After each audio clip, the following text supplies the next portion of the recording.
Oh, hello. Good afternoon and welcome aboard Freedom for this week's vlog from Misty and Me. This is just a quick intro, and first, before I do anything else, I'd just like to say thank you to all the subscribers who have gone to the trouble of putting some questions forward for my anniversary vlog, which I'm going to put out on the 21st of March, celebrating 1 year on board of Freedom. And a special hi to all my subscribers at King's Marina in Newark-on-Trent, who've asked me when they're going to be seeing us in the flesh. Well, the quick answer to that is as soon as I'm able to sail Freedom safely on the River Trent, I'll be coming for afternoon tea. You better make sure you've got plenty of cake, because there's one thing about Misty: she loves her food. Although she's not a fat dog because she exercises well. So this week I'm going to take you on a journey. I'm going to show you something that's really hard, and then I'm going to show you a right soft tart. So I'm going to drink this cup of tea.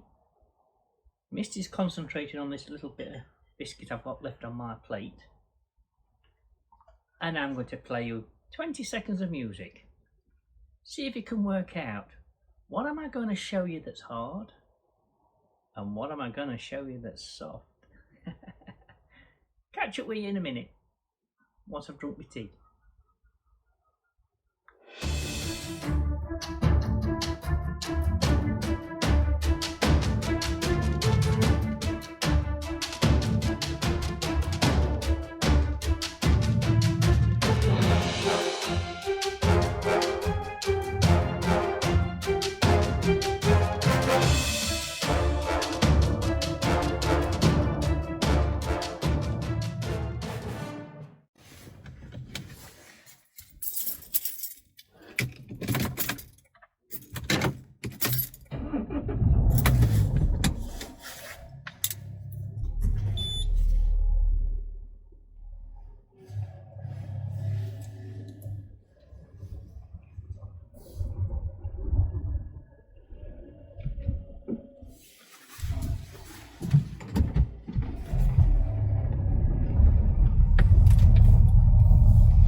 Good morning. It's Monday the 8th of March. I'm enjoying a day off from work, and I thought I'd address one of the questions I do get asked quite a bit from people who know that I've got a multi-fuel stove on board Freedom, and that is, why do I burn wood? And why don't I just burn coal? Well, to be honest with you, I grew up in the 60s when we had coal fires, and it's just become part of my daily routine to throw logs on. And as a kid, I used to like to sit in front of a fire and just watch the logs burn. The coal that I use, which at the moment I'm experimenting with, I'm doing a month's trial on a brand called Excel, which most boaters say is the best, slightly more expensive than a standard smokeless.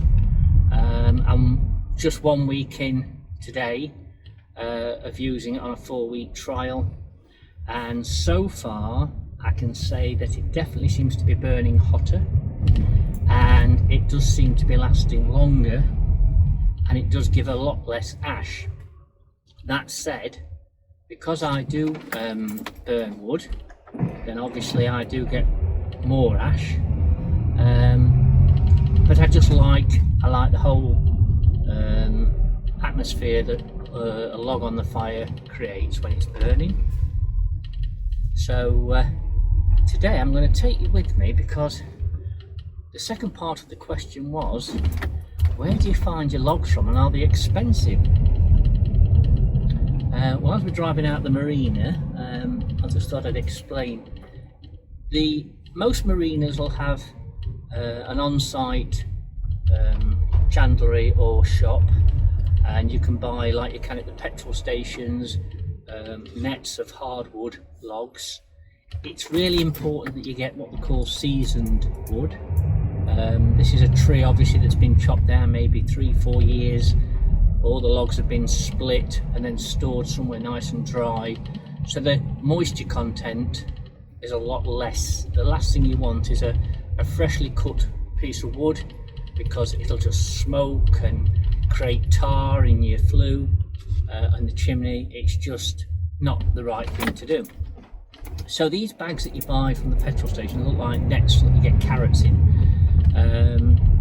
They tend to be £5-6 a net, and you maybe get 12 small seasoned logs, you know.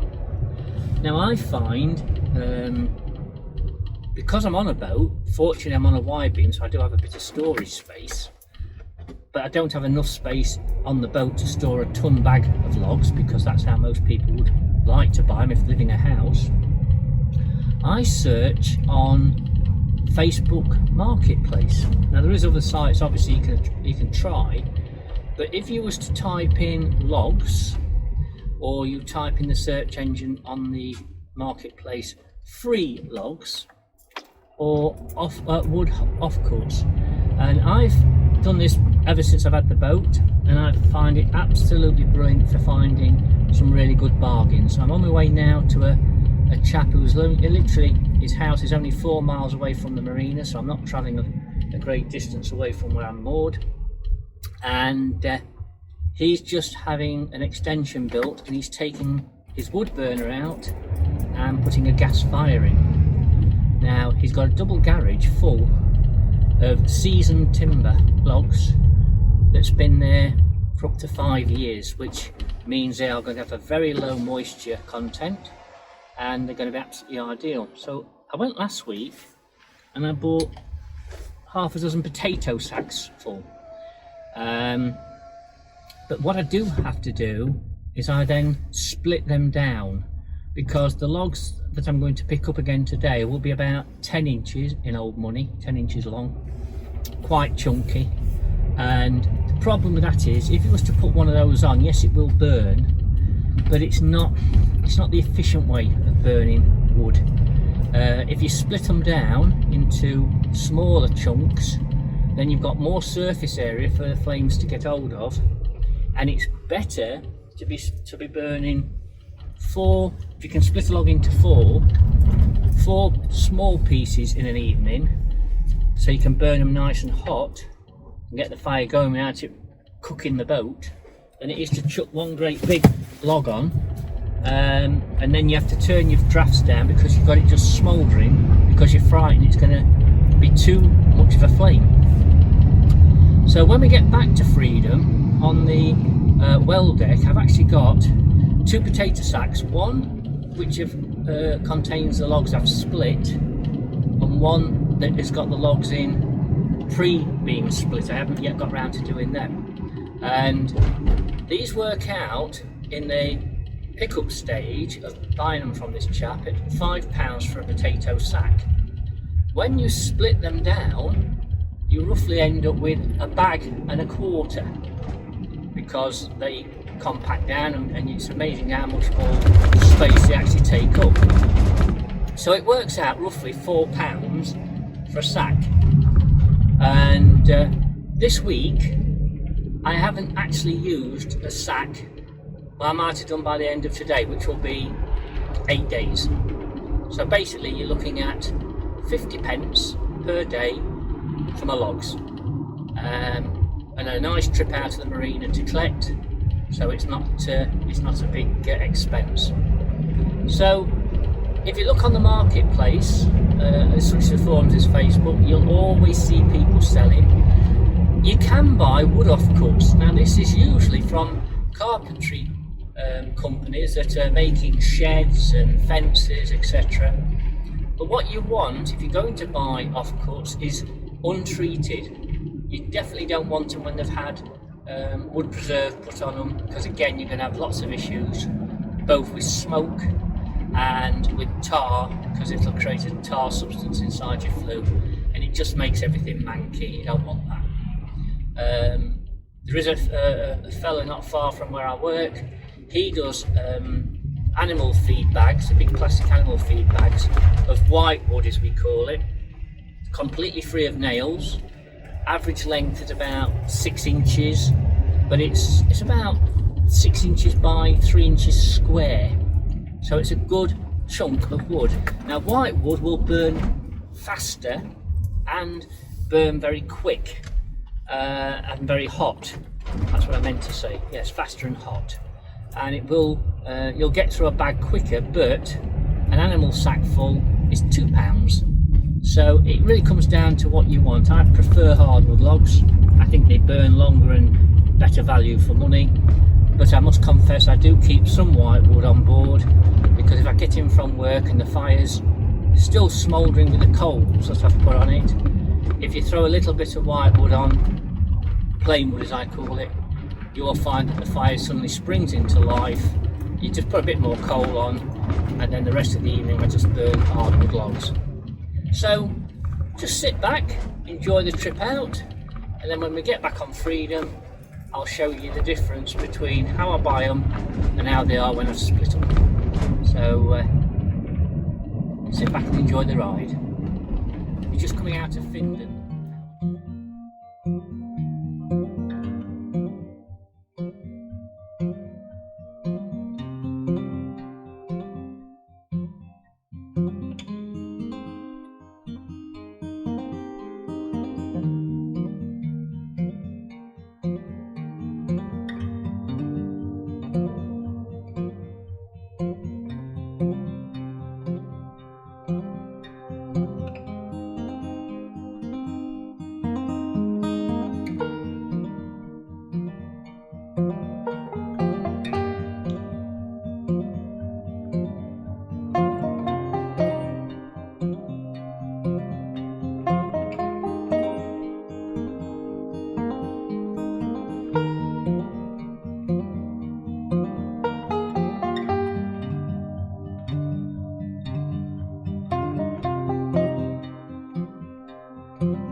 If you're wondering where Misty is, she's been on the park this morning for an hour, ball chasing, and I've just left her on the boat now.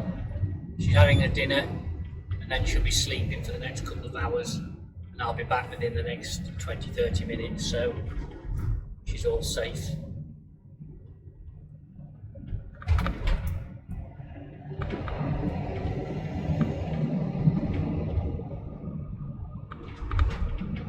One of the joys of living in Mercia is the fact that you haven't got to go far before you're out into the countryside. Definitely has advantages over city and town centre arenas for that. Yeah. There's a lot of beautiful walks around Findon and Mercia out into the countryside. And I must admit, I haven't yet done that much exploring, even though I've been there now almost a year. But when the summer comes, I will get out more often with Misty and just see what's around. I'm sure it's left. And it is.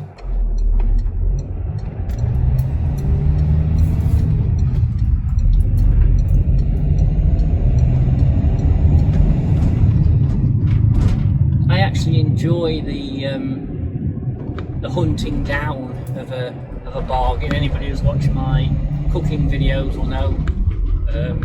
It's not because I'm mean. I just like the buzz of finding something for good value for money, as I'm sure we all do. And I do appreciate that the chandleries and the marina shop have to make a profit, so obviously you're going to pay more to buy your wood from them, and you know, if that's the way that you want to do it, that's absolutely fine. Personally, as I say, I just like to stock up when I can grab a bargain and find it for myself.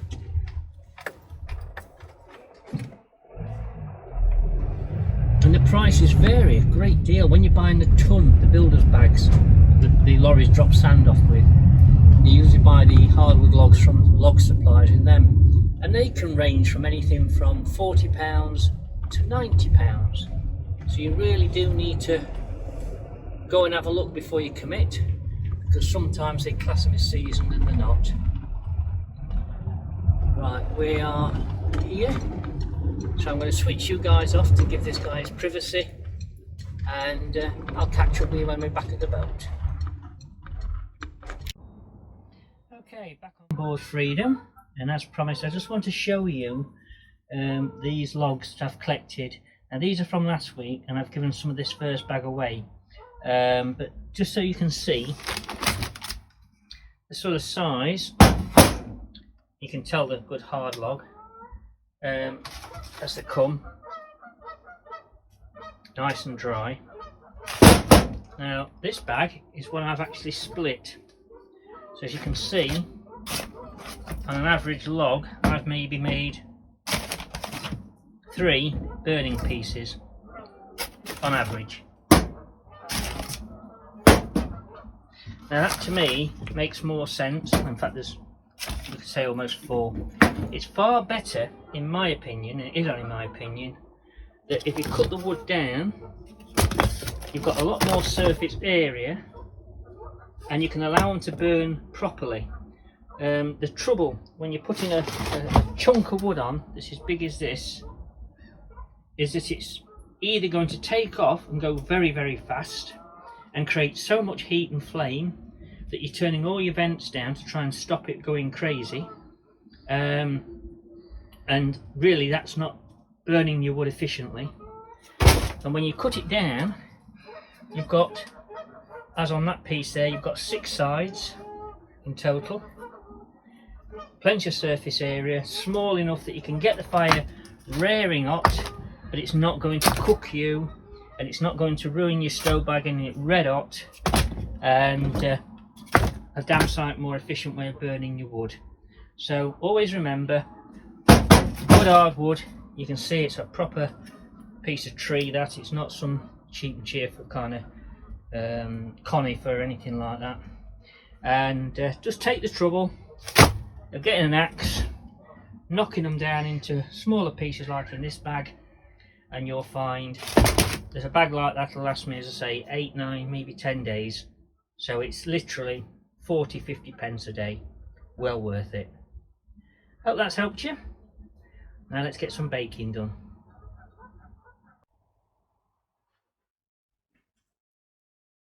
Right, so you've seen something that's hard, and now it's time for me to show you something that's soft. And I just fancied this week, it's funny how you do, but I just fancied some jam tarts. But I don't like just jam tarts. So what we're going to have is jam tarts with Frangipane topping. So it's very, very, very similar to a Bakewell tart. And it's so easy to make. We're going to use ready-made pastry. So this is great for a boater, because once you've made the Frangipane, you can put it in a container and keep it in your fridge up to 3 days, and it'll still work fine. So when you have an afternoon when you're moored up and you've got nothing to do, but you don't want to do a full bake, you make your Frangipane, you've got your ready rolled pastry in the fridge, and putting the two together is literally then only going to take you minutes. So I'm going to quickly take you through making frangipane, and then we'll make these jam tarts. Okay, so what we're going to need is 140 grams of room temperature butter. Now, most recipes ask you to use non-salted. I use salted. It's just the way I prefer it. So that we're going to add 140 gram of caster sugar. Now, those of you who are high-tech, working from home, and got food blenders and mixers, then this will be dead easy for you. Now, I'm old school, so I'm doing it by hand. So this is why you want room temperature butter, just so it's nice and soft. What we're going to do, we're going to mix this together and then beat it until it's nice and creamy, and then we'll move on to the next stage. Now, if you're doing this in a food blender, then this will be a couple of blasts on the on-off button just to get this going. But when you're doing it by hand, just be a little bit careful, take your time, otherwise you'll end up with sugar going everywhere, and that's not what you really want. But once you've started to get the two together, it will start easily to mix. As you can see, it's only taken less than a minute. Now, you do need just to give this a good... I keep promising myself I'm going to get an old-fashioned mixing bowl. And you know, I've never got around to it, but I will get round to it. So, as you can see, this is now starting to come together. Just give it a bit of a beating to make sure it's all nicely smoothed in. Now, you will need to scrape down. Another thing on my shopping list, not only am I need to get a bowl, china bowl, or what do you call it, pottery bowl, mixing bowl, I need to get some spatulas, because I've relied on this old wooden spatula. Is my go-to tool. I've used it in so many dishes that I've cooked. I don't think I'd ever want to part with it. So, it's a nice easy recipe, this is, and it's a base of a lot of confectionery that you can do. When we were kids, I can remember my mother used to make cakes. This is a bit where we used to dip a finger in when the butter was mixed in with the sugar. So to this, we're going to add a little bit of the egg, not too much. Again, it's like when you first put the sugar and the butter together, just give it time just to mix in, and it will. And again, if you're doing this on a fluid, do you know, I'm going to have to stop saying food blender, a mixing machine, you will find literally it just takes seconds. But I'm catering these recipes and that for people who are moored on the side of the canal, who haven't got powerful mixers, and if they have, they don't want to be running them off the batteries unless they're hooked up to the mains. So let's do it old-fashioned way. Keep adding the egg. Now, into this butter and sugar mix, we're adding 2 complete eggs, and I also put the yolk of a 3rd egg. Now, you don't have to, I just like it because I think it gives that little bit extra rise to the mix when it's baking, and it mixes a nice rich golden colour, which is what we're looking to create. And again, you see, it soon goes in. It doesn't take long to mix it in.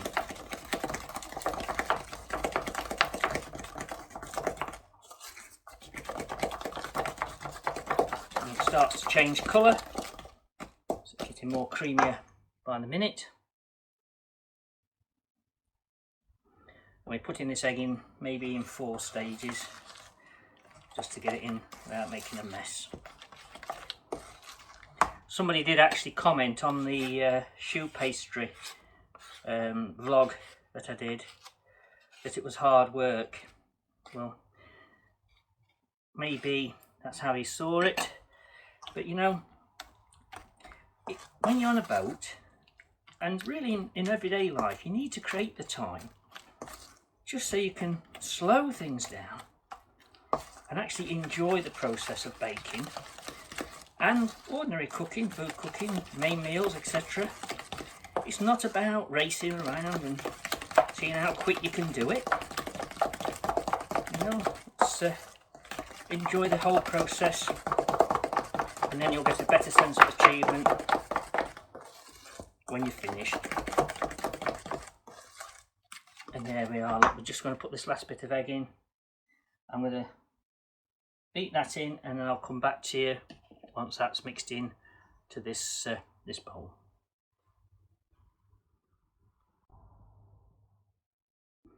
Okay, welcome back. That's the rest of the egg now beaten in with the butter and the sugar.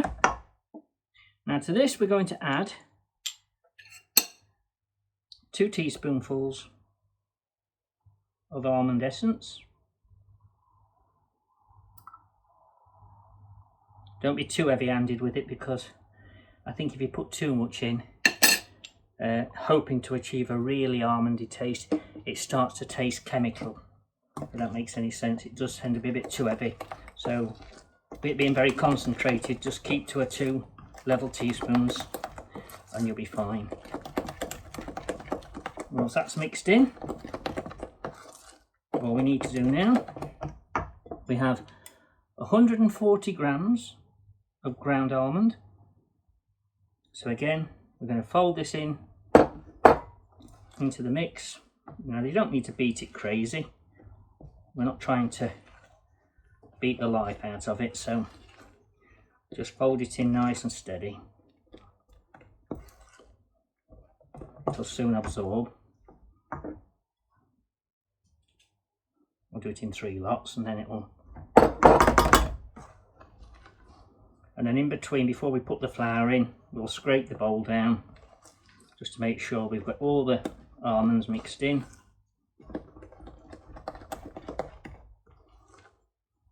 Try if you can just to turn it, so you're adding some air into that mix, and then you'll end up with a nice soft fluffy top on your tarts when you make them.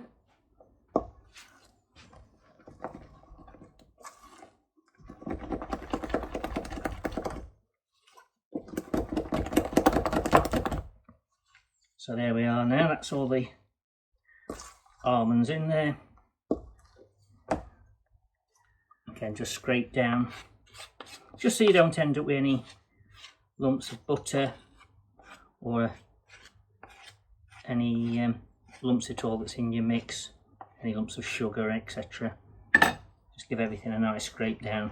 Again, if you're doing this in a food mixer, exactly the same, you still need to just scrape the bowl down, but try not to overbeat it. You know, that's the worst thing you can do. Now, in this bowl we've got 30 grams of plain flour with 1 teaspoon of baking powder. And again, just lightly build this onto the top of the mix. I'm only putting half in for now. And just fold it in. This will just give a little bit of thickness now to the actual mix. So it's almost like you're making a sponge cake, as most of you will already know how to do. And again, try to fold it just so you're mixing that flour nice and evenly throughout the mix. This last bit in, I think it will take it all.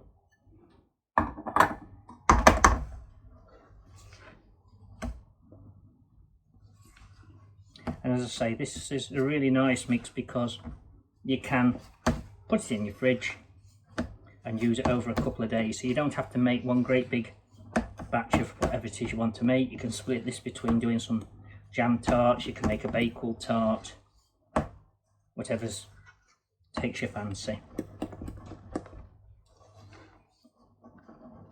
And there you go, that's your frangipane all ready to go. So I'm going to put this to one side where it's cool, and then we'll get these jam tart bases made. There we go. Okay, now we get to the easy bit. Sprinkle a bit of flour onto your worktop. This is now I haven't used ready rolled pastry this time. This is one I've bought from Sainsbury's. Other supermarkets obviously do their version, but this is ready to roll. And the reason I like this idea is because you can then have the thickness that you want, whereas with the ready roll pastry that's in the packs, it tends to be very thin. And other than doubling it up and messing around with it, I just think it's nice that you can roll out to what you want without having to being governed by what's in the packet. Now, those of you will say, well, why don't you make the shortcut pastry? Well, again, I come back to what I said at the beginning. The idea of these sort of vlogs and these sort of demonstrations is for boaters who are busy cruising. So one of the things they don't want to be doing is spending too much of their time actually baking. And they want to make a nice, easy to make sweet, something to snack on, and there you have it. It's as simple as that. So we're hoping to make 12. So we're going to cut out the 12 pastry cases, either for the actual jam tarts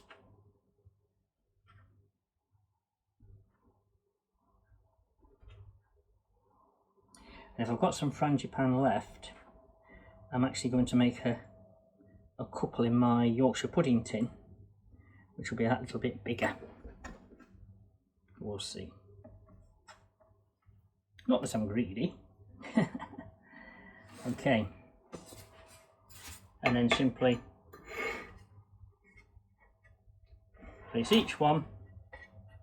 This is a non-stick tray, so fingers crossed we'll not be having any issues.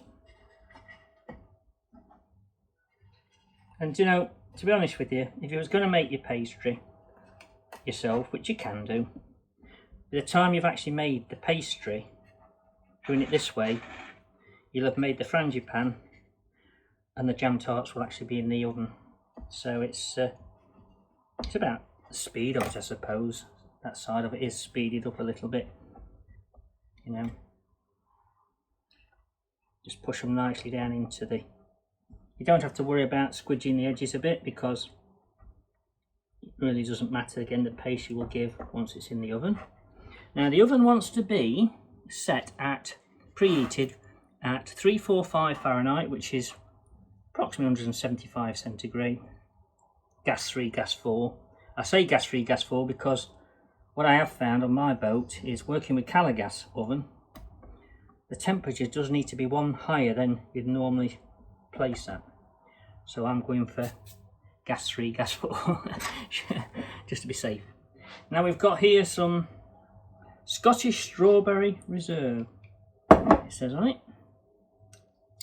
So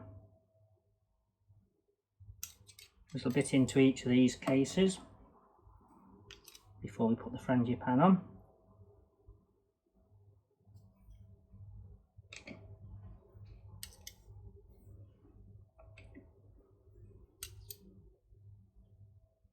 Do you know, I can't remember when I actually last made these at all. It's got to be when I was training, so we've got to be talking again over 40 years ago, and now it's something I'm going to make on a regular basis because I do love a jam tart that's got frangipane on the top. I'm not so keen on just the tart on its own, but the frangipane takes it to another level.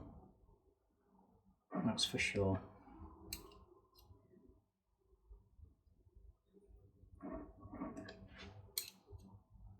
Try not to cut back on the quality of your jam, because it will make all the difference to the final taste.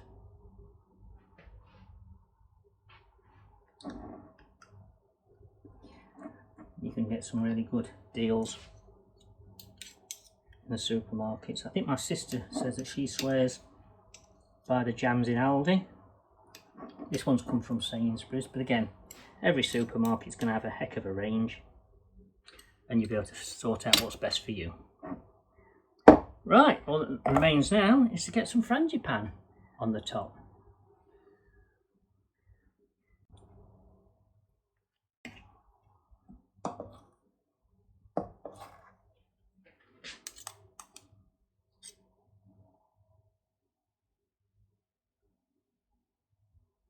Now don't skimp too much on the Frangipane. You want a good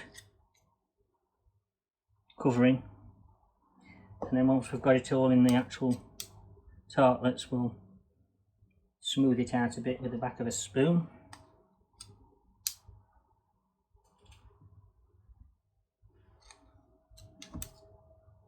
This recipe of Frangipane makes enough to do several batches, so as I say, if you want to make some baked tarts, bigger ones obviously, you're going to have plenty of mix left to do that. Or you may just decide to make a second batch of the jam tarts and give the rest to your neighbours. Something that is quite a popular habit here at Mercy Marina. I often come home from either walking the dog or being at work and find that my neighbours have deposited on the back of my boat something that's absolutely gorgeous for me. I'm sure they think I don't eat, but I can assure them I do.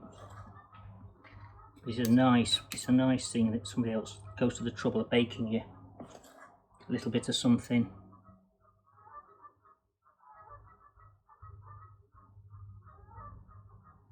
I say we're not scrimping on this because A, we've got plenty of mix, and B, we want a good depth to them.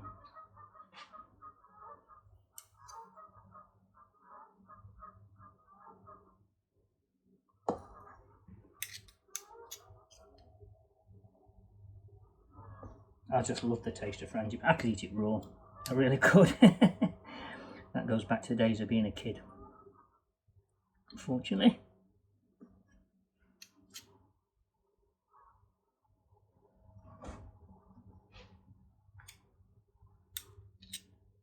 There we have it. My oven's already preheated, so we're going to pop these in, and want about 20 to 25 minutes. Again, if you've got a fan assisted oven, which I haven't got that luxury, they'll be done a little bit quicker. But try not to, again, be rushing them, because you want it to cook out nicely. Don't want it burnt on the top and raw in the middle. Definitely not what you want. And there we go.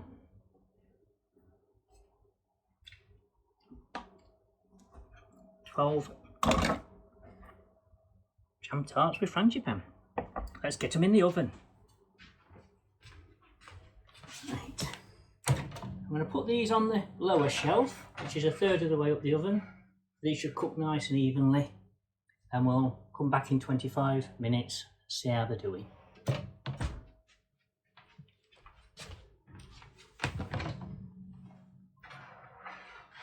There we go. They look lovely. Now, don't they just look gorgeous? I'm just going to let them cool. I'm going to put the other four in, and then when they've all cooled down, I'm just going to coat them with some icing sugar. You could, if you wanted to do a soft icing on the top, like you get on a baked tart, but I'm just going to have them with a bit of icing sugar on, and I think they're going to go down lovely with a cup of tea. So I'll bring you back when the other four are cooked, the larger ones, and we'll see if they've all come out equally as nice. Hopefully so. And there we have the finished item. We've just given a light dusting with icing sugar. Now there was 4 of these, the larger ones. There was one extra one for me, and there was one made with the last few bits, which was for Misty, and I've already eaten mine. I am sorry to say. Misty's had a quarter of hers, so we haven't put them in the picture. And they were lovely, absolutely lovely. And I do hope that, having watched this vlog, you're encouraged to give these jam tarts and frangipane topping a go. And I hope you have great success and you enjoy the results. So without any more ado, if you've enjoyed the video, please give us a thumbs up. If you haven't already subscribed, please do so, and if you press that notification bell, every time we release a new video, you'll get to see it and be notified. So I'm now going to make a cup of tea, sit and have 5 minutes, and I might just have one of the smaller ones just as a filler. Thank you for watching. Catch up with you next time. Take care. Bye bye.